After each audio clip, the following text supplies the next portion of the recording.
సమ్మర్లో IVF treatment చేయించుకుంటే fail అయ్యే ఛాన్సెస్ పెరుగుతాయా?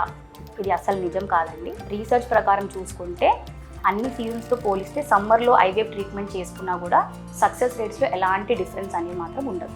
సో ఇందాక మనం మాట్లాడుకున్నట్టు ఐవీఎఫ్ సక్సెస్ని నిర్ణయించే ఫ్యాక్టర్స్లో ఐవీఎఫ్ ల్యాబ్ కండిషన్స్ ఎలా ఉన్నాయి అనేది కూడా చాలా ఇంపార్టెంట్ రోల్ని ప్లే చేస్తుంది. సో ఐవీఎఫ్ ల్యాబ్లో టెంపరేచర్ మెయింటైన్ ఎలా చేస్తున్నారు, ల్యాబ్ క్వాలిటీ ఎలా ఉంది, ఇవన్నీ కూడా మన సక్సెస్ని నిర్ణయిస్తాయి.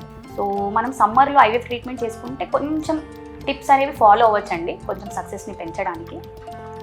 వాటిలలో మనం మెయిన్గా చూసుకున్నట్టయితే హైడ్రేషన్ మెయింటైన్ చేయాలి. అంటే వాటర్ ఇంటేక్ ఎక్కువ ఉండాలి. అరౌండ్ 3 to 4 liters వాటర్ తాగాలి ఎవ్రీడే. వాటరే కాదు, లిక్విడ్స్ అంటే ఎలాంటి లిక్విడ్స్ అయినా కొబ్బరి నీళ్ళు, మజ్జిగ, నిమ్మరసం ఇలాంటివి ఎక్కువ తీసుకున్నట్టు అయితే, ఇంకా బ్యాలెన్స్డ్ డైట్, మంచి న్యూట్రిషన్, రెగ్యులర్గా మెడిటేషన్ ఇలాంటివి చేయడం వల్ల మనం సక్సెస్ రేట్స్ని ఇంప్రూవ్ చేసుకోవచ్చు.